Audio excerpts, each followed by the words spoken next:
The Sicilian Mafia boss kept firing every secretary. No one expected the Forgetful girl to arrive. The envelope had the wrong address on it. Aria Bianchi knew this the moment she stepped off the elevator on the fourth floor of the Ricci Export building in Palermo, and found herself facing a hallway that was far too quiet, far too clean, and occupied by two men in dark suits, who looked at her the way people look at something that has crawled out of the wrong hole in the ground. She checked the envelope again. Fourth floor, Suite 401.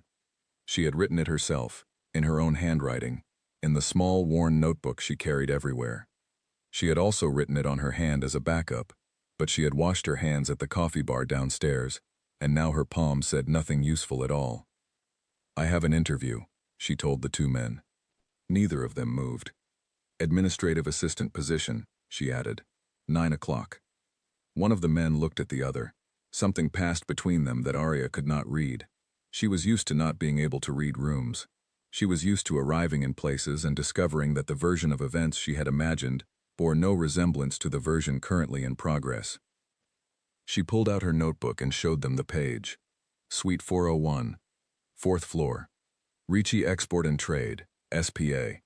The staffing agency in Palermo had sent her the details 3 days ago, and she had copied them very carefully, which was the only evidence she had that she was not entirely in the wrong place.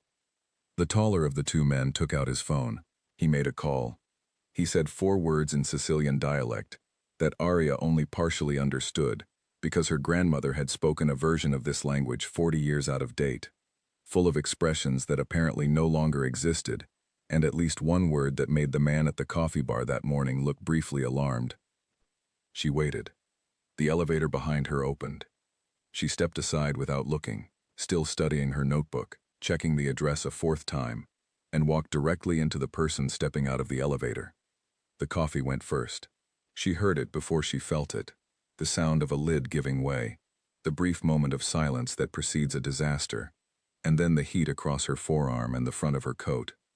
Her notebook went airborne. She watched it describe a small arc and land open on the marble floor, pages splayed, several weeks of notes facing upward. She said, in her grandmother's Sicilian, a phrase that was technically a prayer but functioned more as a curse. The silence in the hallway changed. She looked up. The man standing in front of her was tall. He was holding what remained of his coffee. He was wearing a dark suit with no tie, and he had the kind of face that did not appear accustomed to being surprised, not handsome in any way that made things easier. Handsome in the way that made a person immediately aware of every stupid thing they were likely to do in the next 30 seconds. Aria was already planning to do at least 4 of them. "I'm so sorry," she said, first in English, then, because she was in Palermo, and trying very hard to be a person who belonged here, in Italian.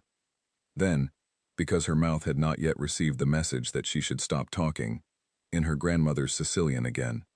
The phrase she used this time was one her grandmother reserved for broken plates and stubborn weather. The man looked at her. He was not angry. That was the strange part. He looked like a man doing a calculation he had not expected to need. "You speak Sicilian," he said. His voice was low, not the low of someone performing authority, the low of someone who had never needed to perform it. "Badly," she said. "My grandmother taught me. She's been gone 8 months, and I'm starting to think she left out important parts on purpose." She bent down to pick up her notebook. Several of the nearby pages had slid across the floor, and she gathered them quickly, stuffing them back between the covers. She did not notice that one page had drifted under the edge of a side table and been picked up by the man himself, who stood holding it, reading it, for exactly 3 seconds before she looked up and saw him. She reached out her hand. He gave it back without comment. She looked at the page. It was her grocery list. Bread, olive oil, the kind of cheese her grandmother liked, which she had written as a habit even though her grandmother was no longer alive to eat it. She felt the familiar pull of that grief, quick and sharp, and folded it away before it could show on her face. "Suite 401, she said. "Administrative assistant. I have an interview at 9 o'clock, except it's currently 8:47, so I'm actually early, which almost never happens, and I'd like it noted for the record." The man was still looking at her. His two men in dark suits were looking at him. "There is no interview at 9 o'clock, he said. Arya opened her notebook. She showed him the page again. He looked at it for a long moment. The interview, he said, was scheduled for tomorrow. She looked at the page. She looked at him. She looked at the page again. That's fine, she said. Totally fine. She closed the notebook. She put it in her bag. She considered the situation with the focused calm of someone who had been catastrophically wrong about dates. Enough times that she had developed a system for absorbing the information without visible collapse. I can come back tomorrow, she said. You could, he said. Or, she said, and she did not entirely know why she kept talking, only that the alternative was to get back on the elevator and stand outside in the Palermo heat for 20 minutes, waiting for her dignity to return. I could wait. I'm already here. I know where the building is. I won't have to find it again tomorrow, which, if I'm honest, is not a guarantee I can make. Something moved in the man's expression. It was not quite amusement. It was the face of someone encountering a thing they did not have a category for. One of the men in suits said something quietly in Sicilian. The man in front of her did not look at him. Follow me, he said. She followed him. The office on the 4th floor was large and sparse. A wide, dark desk, 2 chairs, a window that looked out over the harbor and the old part of the city, where the buildings were the color of old paper, and the streets were too narrow for modern life. Arya stood in the doorway and took it in and thought, not for the first time since she had arrived in Palermo, that her grandmother had been right about this city. It was beautiful in the way of things that do not need to ask permission. Sit down, the man said. She sat. Your name, he said. Arya Bianchi. My grandmother was Carmela Bianchi.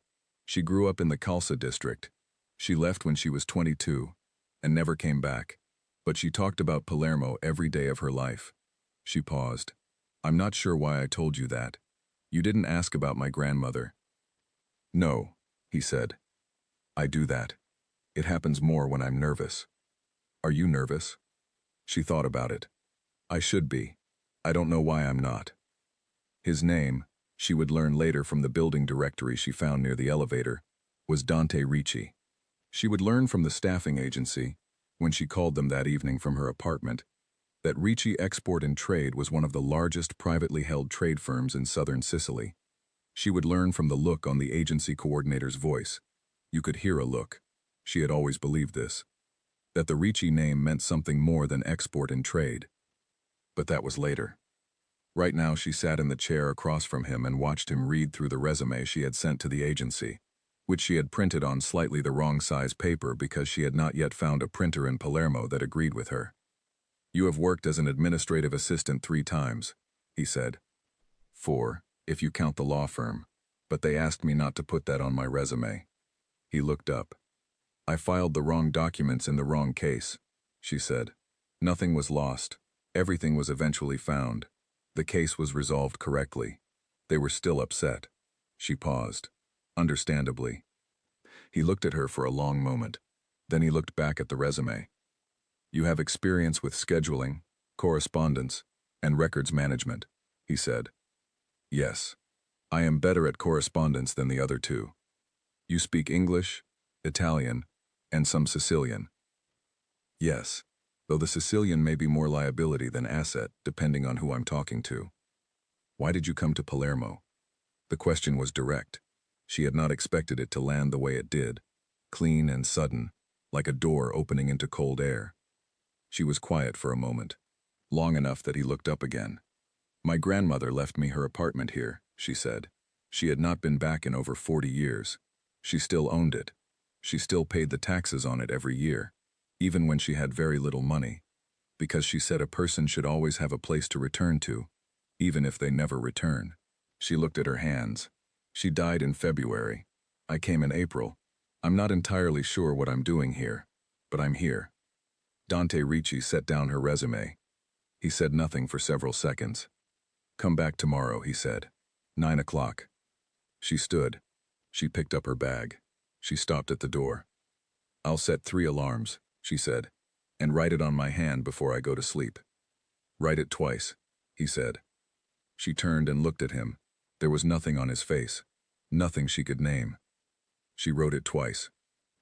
She had been in the hallway for exactly 40 seconds when she realized she had left her notebook on the chair. She went back. The door was open. Dante was standing at the window, looking at the harbor, and on the edge of his desk, tucked under her notebook where it must have landed when her pages scattered in the hallway, was a single sheet of paper. She picked up her notebook. She picked up the loose page with it, automatically, the way she picked up everything that seemed to belong together. She folded it into the notebook without reading it. She put the notebook in her bag. "I forgot my notebook," she said. He turned from the window. "I can see that," he said. She left.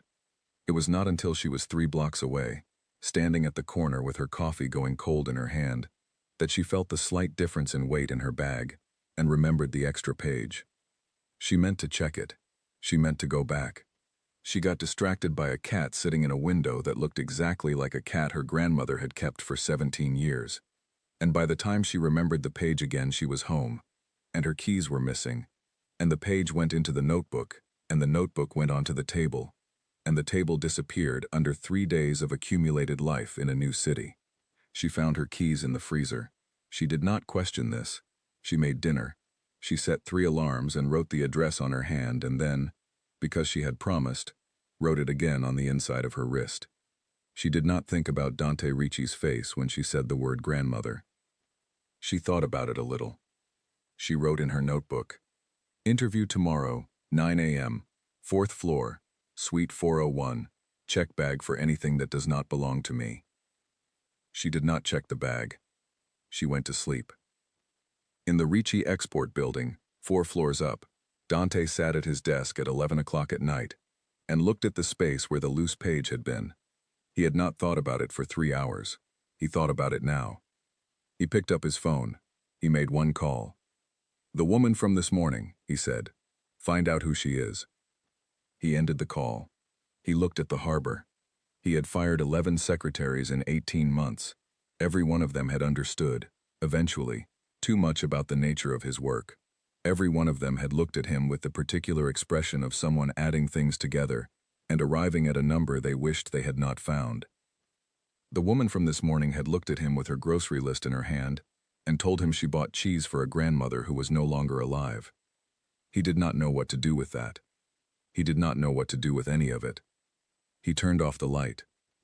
The first thing Arya did wrong on her first official day of work was arrive on the correct floor at the correct time, which should not have been a problem, except that she had brought coffee for 2 people and had not accounted for the fact that she did not yet know how Dante Ricci took his coffee. So she had brought 2 identical black espressos and then stood in the hallway outside his office door, wondering if offering her employer a coffee she had purchased for herself constituted either generosity or something that could be misread as either familiarity or a lack of professional distance, at which point the door opened and Dante was already there, coat on, looking at her with the expression she would come to recognize as his default, a kind of patient, measuring quiet, like a man reading the weather. "You're here," he said. "Yes." She held up both coffees. "I didn't know how you take it. They're both black. I can go back." He took one. He did not say thank you. He stepped back to let her in. She decided that was close enough to thank you. His office had a smaller room attached to it, separated by a glass door, and this was where she would work. There was a desk, a phone, a computer, and a filing system that appeared to have been organized by someone who believed that alphabetical order was more of a suggestion than a rule. She stood in front of it for a long moment. "The previous assistance system," she said, pulling out a folder labeled M that contained documents beginning with the letter R. "The previous 12 assistants," Dante said from the doorway. 11, she said. He looked at her. "The staffing agency mentioned the number," she said. "I'm not counting myself yet. I haven't done anything wrong. It's 8:53 in the morning." "I'm aware." She set her bag down. She found a legal pad in the desk drawer, uncapped her pen, and began writing her own index of what was in the filing cabinet before she touched anything else. This was a system her grandmother had taught her. Before you reorganize anything, write down where everything already is, because the person who put it there knew something you do not yet know. By 10 o'clock she had filled 4 pages of the legal pad. By 11, she had found 3 folders that appeared to contain nothing but blank paper, 2 folders that appeared to contain each other's contents, and 1 folder that contained a birthday card addressed to someone named Franco that had never been sent. She put the birthday card in her desk drawer. She would deal with Franco later. At 11:30, Dante's operations manager, a broad-shouldered man named Leo, who looked at her the way people look at things that have arrived without explanation, came in to confirm the afternoon meeting. He placed a folder on her desk and told her it needed to be distributed to 5 specific people before 2 o'clock. She distributed it to 4 of them. The 5th, a man named Caruso, had moved offices 3 weeks ago, and no one had updated the internal directory, and she spent 40 minutes walking the wrong corridor before she found him, by following the sound of a very loud phone call in a language she did not recognize. She slid the folder under his door. She wrote in her notebook, Caruso, new office, 3rd floor east, near the loud phone person. She was back at her desk by 1:58. Leo came by at 2:15 and looked at her like she had performed a minor miracle. She had not. She had just walked quickly.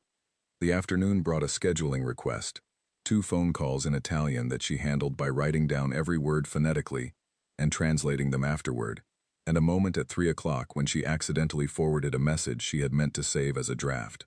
She stared at the sent confirmation for 4 full seconds. She opened her notebook. She wrote, sent message to external contact, not intended. Contents, lunch order for the team meeting Thursday, likely harmless. Follow-up.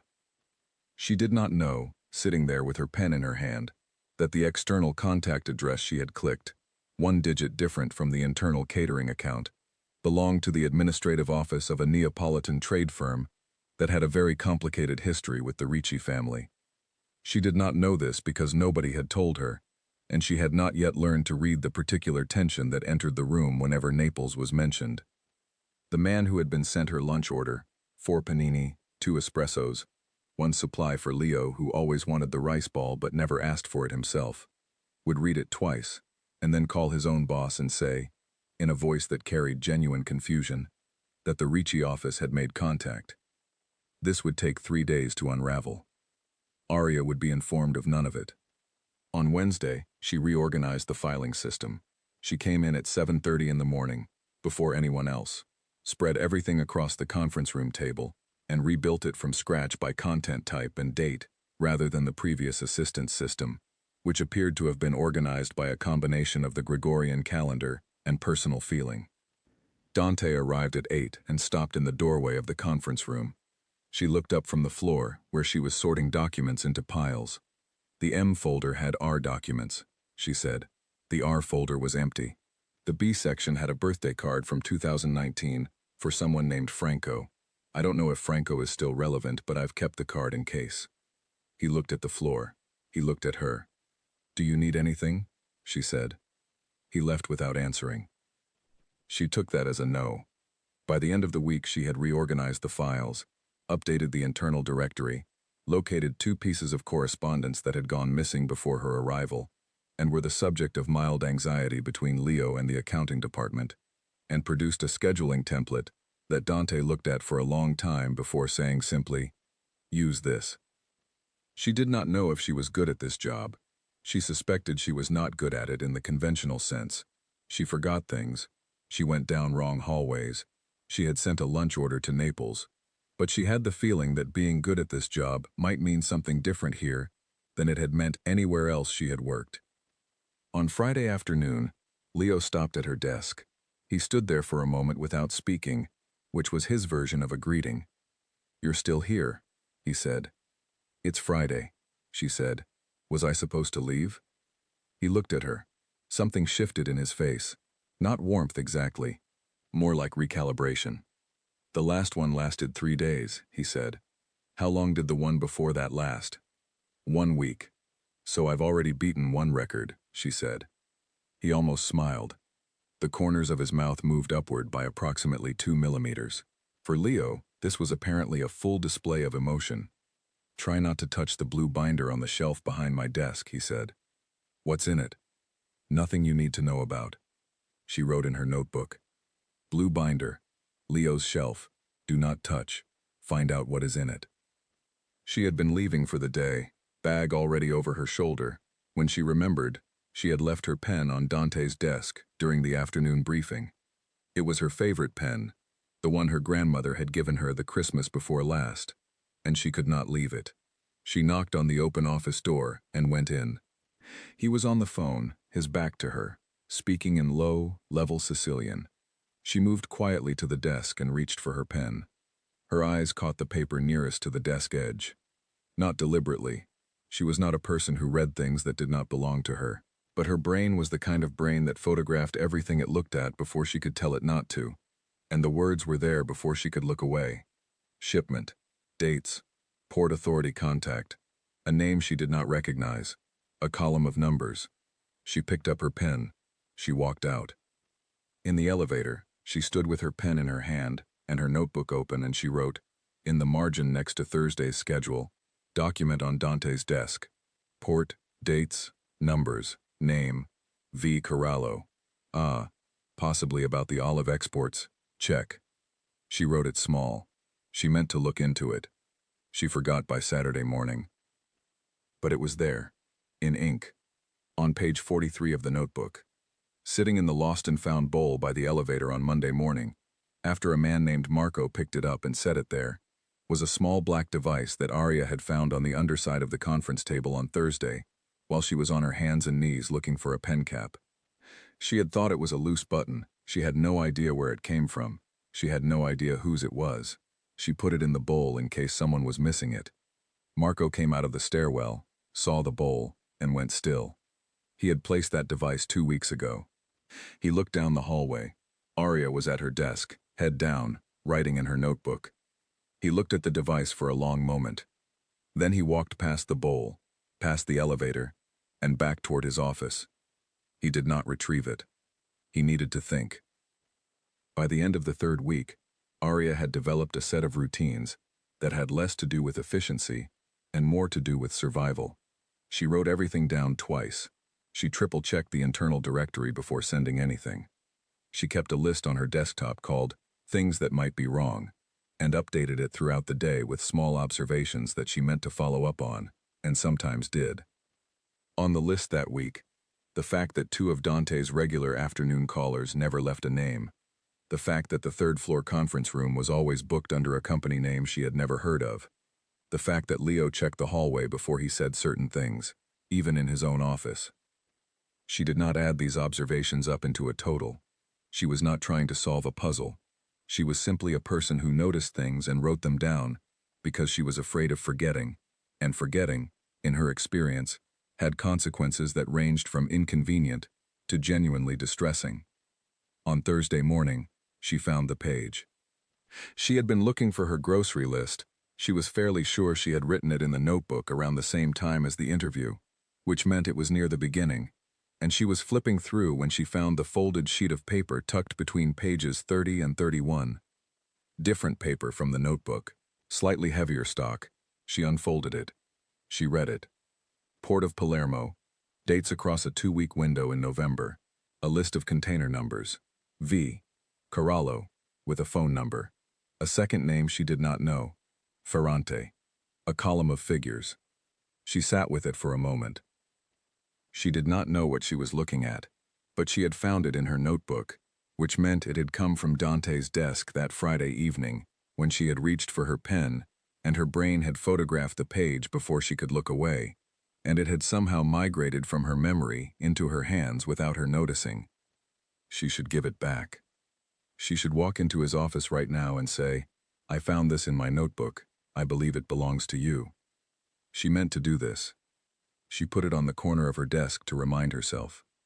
Leo walked past, dropped a stack of correspondence on her inbox, and knocked the corner of her desk, and the page slid under a thick folder about shipping tariffs and disappeared. She forgot about it for 4 days. She found it again on Monday when she was reorganizing her inbox. She unfolded it and sat looking at it and told herself she would deal with it after lunch. She was walking back from lunch, a panino from the bar on the ground floor, eaten while rereading last week's scheduling notes, when she walked past Dante's open office door and saw him at his desk and decided this was the moment. She knocked on the open door. He looked up. She walked in and placed the page on the edge of his desk. "I found this in my notebook," she said. "I think it was on your desk the evening I came in for my pen. It must have come with me when I left. I'm sorry. I should have noticed sooner." He looked at the page. He did not look at her. She waited. "Did you read it?" he said. "Yes," she said. "By accident. I was looking for my grocery list." He was quiet for a long moment. "What did you think it was?" he said. "I thought it might be about the olive exports," she said. "There are a lot of shipping documents this time of year." He looked up then. His eyes were very dark and very still. "Is that all you thought?" he said. She thought about it honestly, the way she thought about most things, which was without strategy or performance.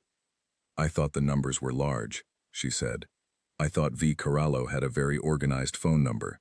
I thought I should give it back before I lost it, which I very nearly did twice already." The silence in the room was the kind that had weight. "You're dismissed," he said. She looked at him. "As in, for the day? Or as in you no longer work here?" She stood there.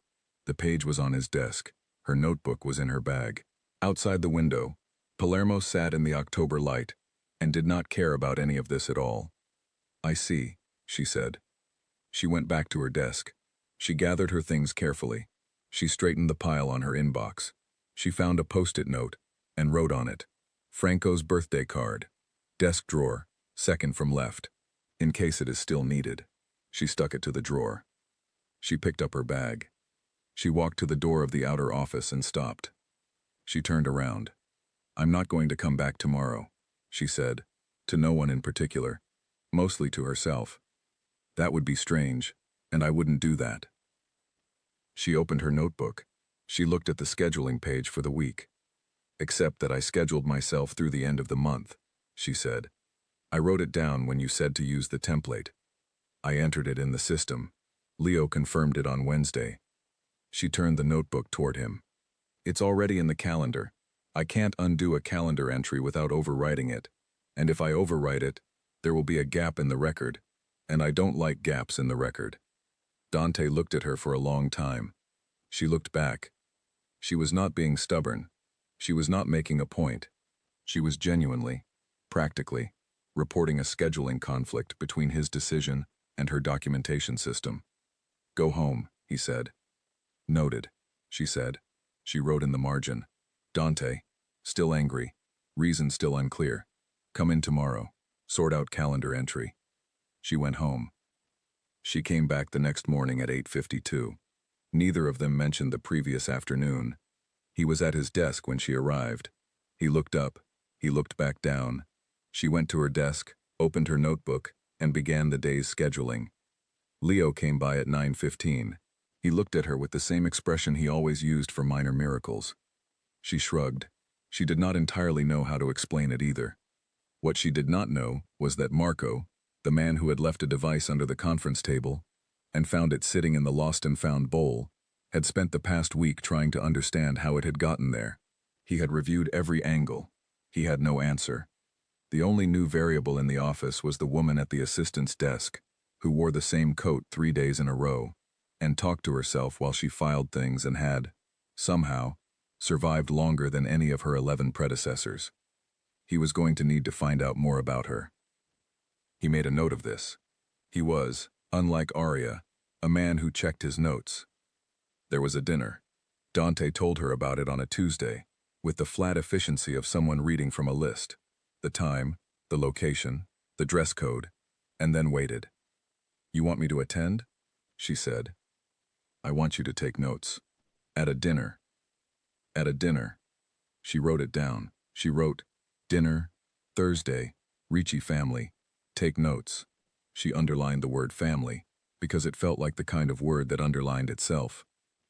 The dinner was at a private house in the hills above the city, a place that had been in the Ricci family for 3 generations, with a garden that looked out over the whole of Palermo and the water beyond it. Arya arrived in a black dress that her grandmother had pressed her to buy 2 years ago in Ohio, and that she had worn twice, both times to funerals. She hoped no one would know that. The family was large. There were cousins, older men, A woman named Julia who watched everyone from across the room, with the precise attention of a person who has been watching rooms for 50 years and has never once been wrong. There was Dante's uncle, Enzo, who sat at the head of the table and had the kind of presence that reorganized the air in a room around itself. Arya was seated at the wrong chair. She realized this when the woman next to her leaned over and said, very quietly, "That is Signor Enzo's wife's seat." Arya looked at her place card. She looked at the chair she was in. The place cards did not match. "I'm so sorry," she whispered. "I picked it because it was near the window." The woman looked at her for a moment. Then she pointed to an empty seat to the left, between a very old man who appeared to be asleep, and a man in his 50s who turned out to be Enzo himself. Arya moved. She sat. She put her notebook on her lap. She smiled at Enzo. Enzo looked at her the way all the old men in Dante's world looked at things that arrived unexpectedly, with interest that resembled suspicion, and might, in time, become something else. "You work for my nephew," he said. "I'm his administrative assistant," she said. "He has had many administrative assistants." "I know. I'm trying not to get fired. It's going moderately well." Something shifted in the room around them. She felt it without entirely understanding it, the way a temperature changes before you can say it has changed. Enzo picked up his wine glass. He looked at her over the rim. "You are American," he said. "Yes. My grandmother was from Palermo, the Calza district." "Bianchi?" "Yes. Carmela Bianchi. She left in 1981. He was quiet for a moment. "Carmela Bianchi," he said. He said it carefully, the way people say names they are placing in a large internal library. "She died in February," Arya said. "She left me her apartment. I'm not entirely sure what I came to do. But she always said a person should know where they came from, even if they only find out after the person who knew is gone." Enzo set down his wine glass. He looked at her for a long moment without speaking. Across the table, she felt rather than saw Dante watching her. She did not look at him. She picked up her pen, opened her notebook, and in the margin next to her dinner notes wrote, "Enzo, knows Bianchi name. Follow up." The dinner was 3 hours long.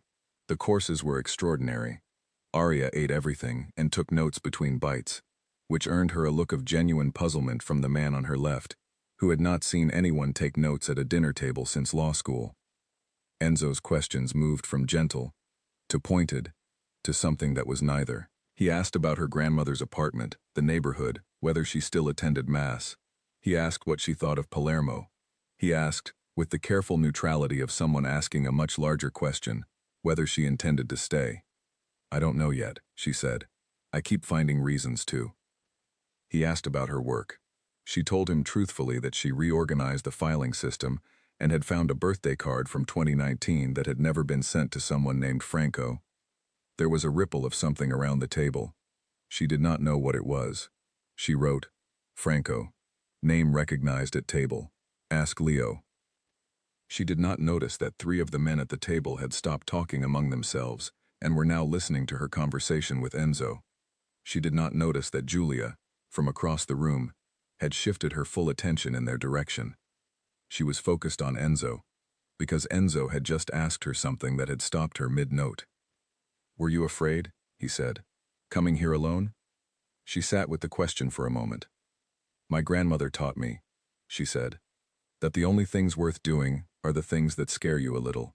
She said, "The afraid feeling and the alive feeling are almost the same feeling, and you have to learn to tell them apart." She paused. She also said never buy cheap shoes, never trust a man who won't look you in the eye, and always carry cash. "So I try to do all of those things." Enzo looked at her for a long time. "Your grandmother," he said, "was a wise woman." "She was the wisest person I've ever known," Arya said, "and the most infuriating. Largely because she was right about everything, and she knew it." Something happened at the table. She felt it clearly now. A shift in the atmosphere. A change in the quality of the quiet. Not tension.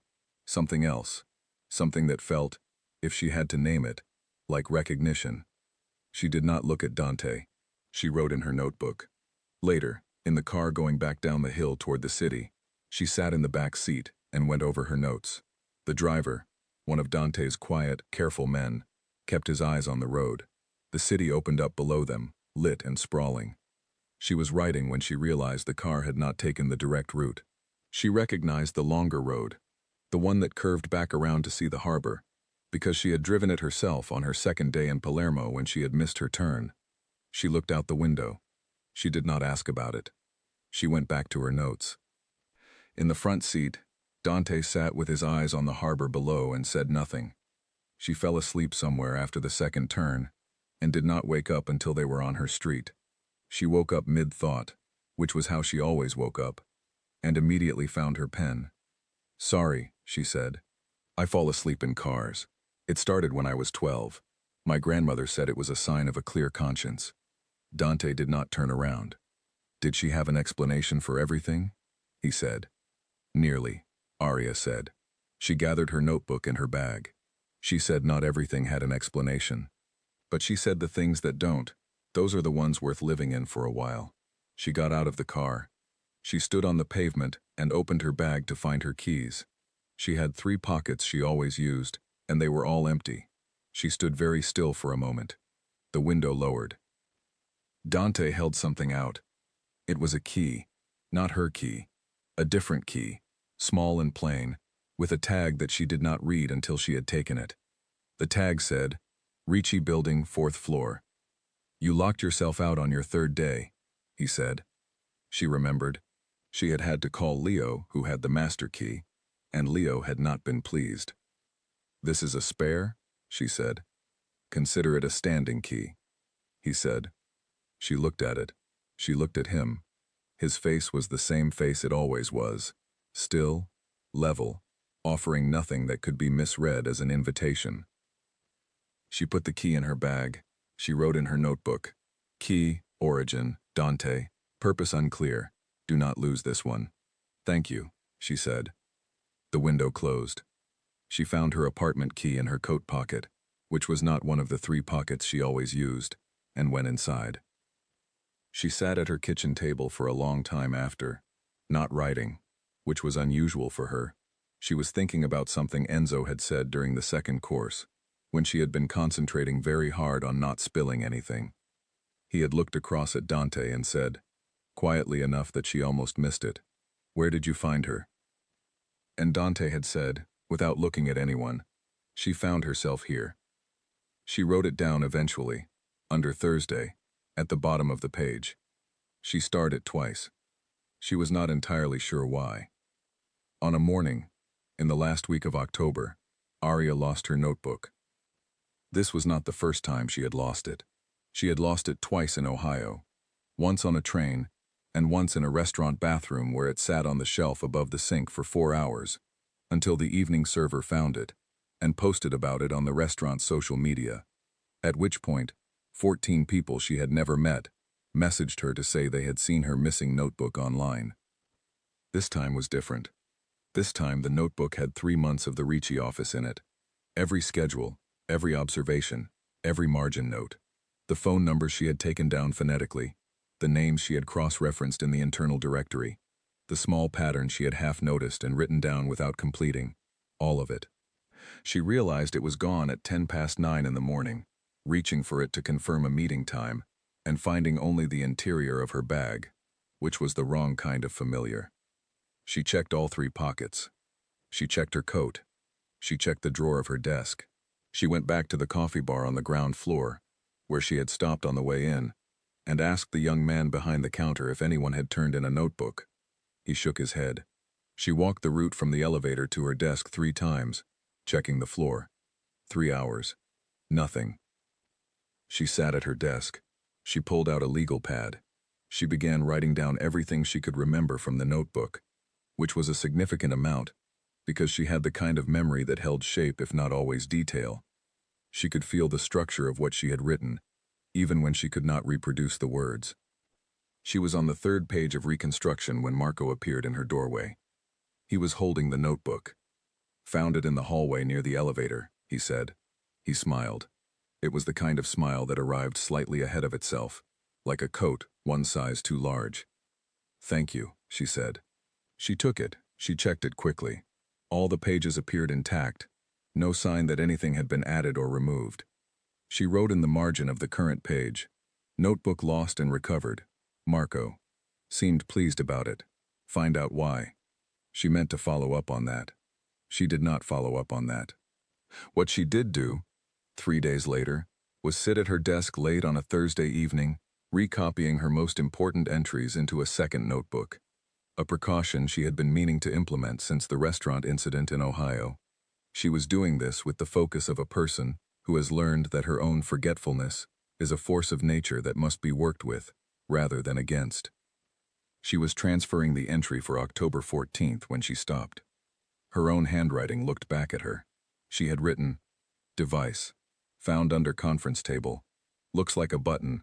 Moved to lost and found bowl by elevator. Ask about it." She looked at the entry for a moment. She had not asked about it. She had written herself a note and not followed up on it, which was, if she was honest, exactly the kind of thing the note was supposed to prevent. She wrote, in the new notebook, beside the copied entry, "Follow up. Still outstanding. Find out if button was claimed from bowl." She thought about who to ask. Leo would look at her as though she had said something in a language he did not speak, which was his standard response to questions that did not originate from him. Marco was the one who came to mind, because he had been near the bowl on the morning in question. She remembered seeing him in the hallway, and if anyone had retrieved the item, it might have been him. She added, "Ask Marco about the bowl." Then she went back to copying notes. Down the hall, in an office she had never entered, Marco sat with his phone in his hand and read through a photographed image of page 43 of her notebook. He had taken the photograph with his phone during the 3 hours he had held the notebook that morning, quickly and completely, from the first page to the last. The photograph of page 43 showed a margin note, small and tidy. Document on Dante's desk. Port, dates, numbers, name, V. Corallo. Possibly about the olive exports? Check. Marco zoomed in. He read it twice. He had spent months trying to find evidence of the November arrangement. Every attempt had been blocked. The records were sealed. The communication channels were carefully managed. He had placed the device under the conference table to pick up something, anything, and it had been removed and deposited in a lost and found bowl by a woman who thought it was a button. And there, on page 43 of a notebook belonging to a woman who bought cheese for her dead grandmother, was V. Corallo's name, with a phone number, in handwriting so precise and clear that it could have been printed. He set down his phone. He looked at the ceiling for a moment. He was going to have to move faster than he had planned. He was going to have to use her. He did not particularly want to use her. She was an irritating person to use because she was too honest to manipulate easily, and too unpredictable to control. But she had what he needed, recorded in her own hand, without knowing what she had recorded, and the meeting was in 8 days, and the Neapolitans were expecting proof of concept before they would move. He picked up his phone. He made a call to Naples. "I have something," he said. On the other side of the building, Aria capped her pen, closed both notebooks, and put them in her bag. She turned off her desk lamp. She gathered her coat. She stopped. She went back to her desk. She opened the new notebook to the page she had just written. She looked at the margin note about Marco and the bowl. She tapped her pen against the page. She wrote below it. Device was small, black, about the size of a fingernail. Not a button. Had a small ridge on one side. What has a ridge like that? Look it up. She closed the notebook. She put on her coat. She was halfway to the elevator when something her grandmother used to say moved through her, slow and clear, the way her grandmother's voice often arrived when she was trying to think. Her grandmother used to say, "The thing you almost notice is the thing that matters most." Aria stopped at the elevator. She pressed the button. The doors opened. She looked at the lost and found bowl on the small table beside the elevator. It had 2 pens, a hair tie, a single earring, and a business card someone had dropped. The device was not in it. Someone had retrieved it. She got in the elevator. She pressed the lobby button. She stood with her bag on her shoulder and her new notebook pressed against her side, and the ride down was very quiet. She did not know what she knew, but she had written it down. All of it. 8 days before the meeting with the Neapolitan representatives, in a city that was beautiful and complicated, and not entirely what it appeared to be, a forgetful woman, with 2 notebooks and a key she had not lost yet, stepped out of an elevator into the Palermo evening. She wrote a note to herself on the inside of her wrist. It said, "Look up the device." It also said, "Buy cheese." She did not forget either of them. The meeting happened on a Thursday. She found out about it the way she found out about most things in the Ricci building. Not through official channels, not through a briefing, but through the accumulated texture of the days before it. The way the calendar cleared itself that morning. The way Leo arrived before 8 and did not speak to anyone. The way 2 of Dante's regular visitors came in through the side entrance rather than the lobby, which she had only seen happen twice before, both times when something was wrong. She did not write any of this in her notebook. She had learned, slowly and without anyone teaching her, that some observations were better held in the mind than committed to paper. She sat at her desk. She did her work. She answered 2 calls, confirmed a shipment schedule with the Port Authority office, and updated the internal directory with a correction that had been wrong for 6 weeks. When Leo walked past at 10 o'clock and looked at her with the measuring expression he used when he was deciding how much to say, she looked back at him calmly and said nothing. He said nothing either. She had been at her desk for 4 hours when Dante came out of his office. He stopped in her doorway. He did not speak for a moment. He was looking at the surface of her desk, which was unusually clear, and then at her face. "You need to go home early today," he said. She looked at him. "It is 11:14 in the morning," she said. "I know." She looked at her calendar. She had 3 things scheduled before noon. She looked at him. "Is everything all right?" she said. "Everything is fine. Go home." She reached into her bag. She pulled out both notebooks, the original and the copy, and set them side by side on the desk. She looked at them for a moment. She picked up the copy. "I'll take this one," she said. "The original stays here. It has the Port Authority confirmation for the November schedule, and I don't want to lose track of it." He looked at the notebook on her desk. "You keep copies?" he said. "Since October," she said. "I lose things." It seemed prudent. She put on her coat. She picked up her bag. She walked to the door. "Aria," he said. She turned.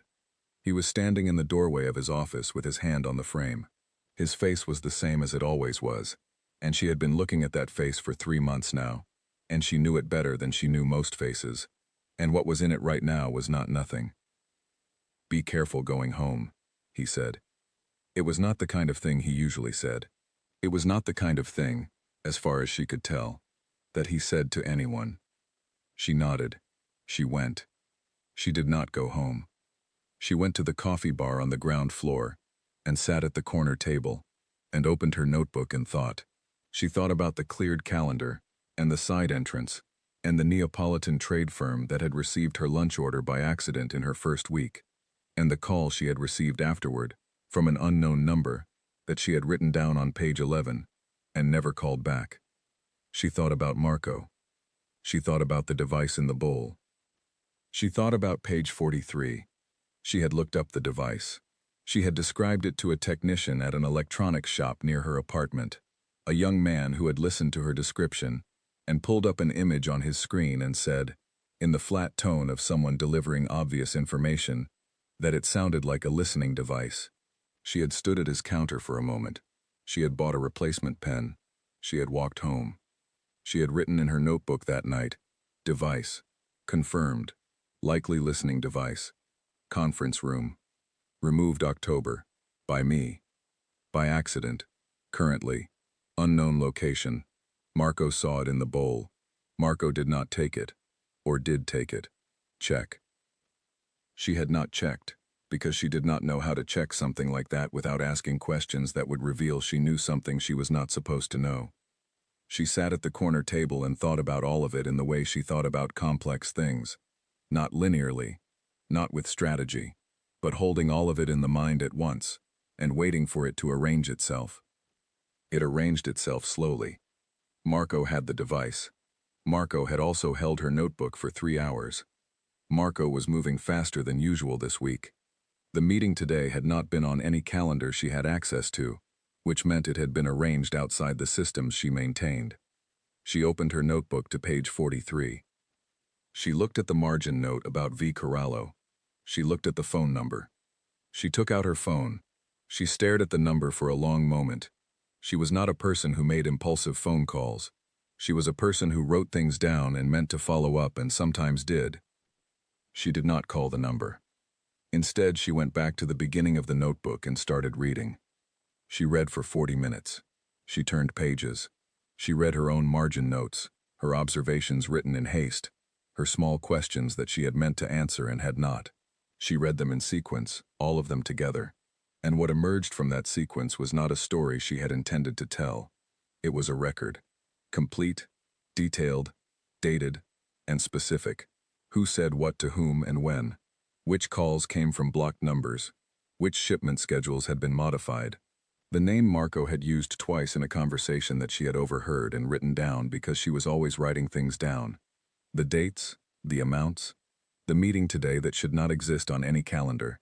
She sat back in her chair. She said, quietly, to no one in particular, "Oh." She put the notebook in her bag. She stood up. She walked back upstairs to the 4th floor. The two men in dark suits, different ones now, she knew them by name, Enzo's people, were in the hallway outside the meeting room. They looked at her. She walked past them to her desk. She sat down. She put her bag on the desk where she could see it. Leo came out of the meeting room 12 minutes later. He saw her. He stopped. "Dante told you to go home," he said. "I know," she said. "I came back. I have a notebook that I think you need to give to Dante before the meeting ends." Leo looked at her for a long moment. He looked at the notebook in her hands. "What is in it?" he said. "Everything," she said. "I write down everything. I have been writing down everything for 3 months. I didn't know I was doing it. I mean, I knew I was doing it, but I didn't know what it was." Leo came forward slowly. He took the notebook. He turned it over in his hands. He looked at her face. "All of it," she said. "From the beginning, including October 14th, including the conference room." His expression changed, just slightly.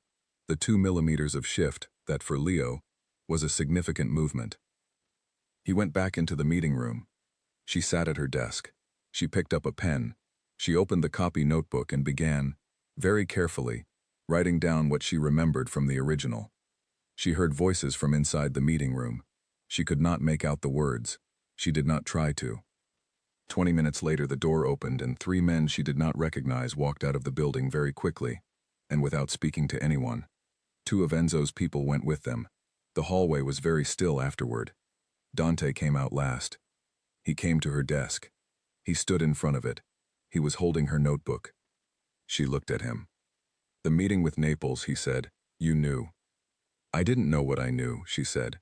"I just knew I kept writing things down and they were connected in a way I hadn't looked at all at once before." He set the notebook down on her desk. He looked at her steadily. "Marco," he said. "I think so," she said. "The device. And page 43, if he photographed the notebook." "He did," Dante said. She nodded. She had suspected this. She had written it down. "He used what was in the notebook to make his case to the Neapolitans," Dante said. "I know," she said. "I read my own notes this morning. In the coffee bar. I kept meaning to follow up." He looked at her for a long moment.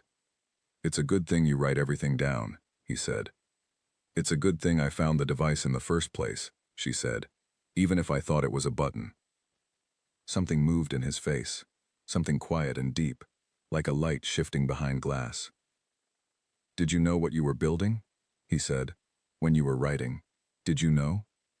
She thought about it honestly, the way she always did. "I knew I was afraid of forgetting," she said. "Everything I write down, it's because I don't trust my own memory. I don't trust myself to hold things." She paused. "I wasn't trying to document anything. I was just trying to keep up." He stood at her desk for a moment.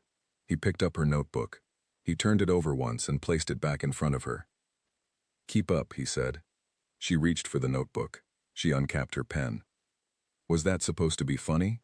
she said. "No. he said. She wrote it down anyway.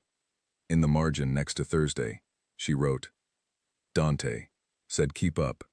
Possible dry humor. First instance, investigate.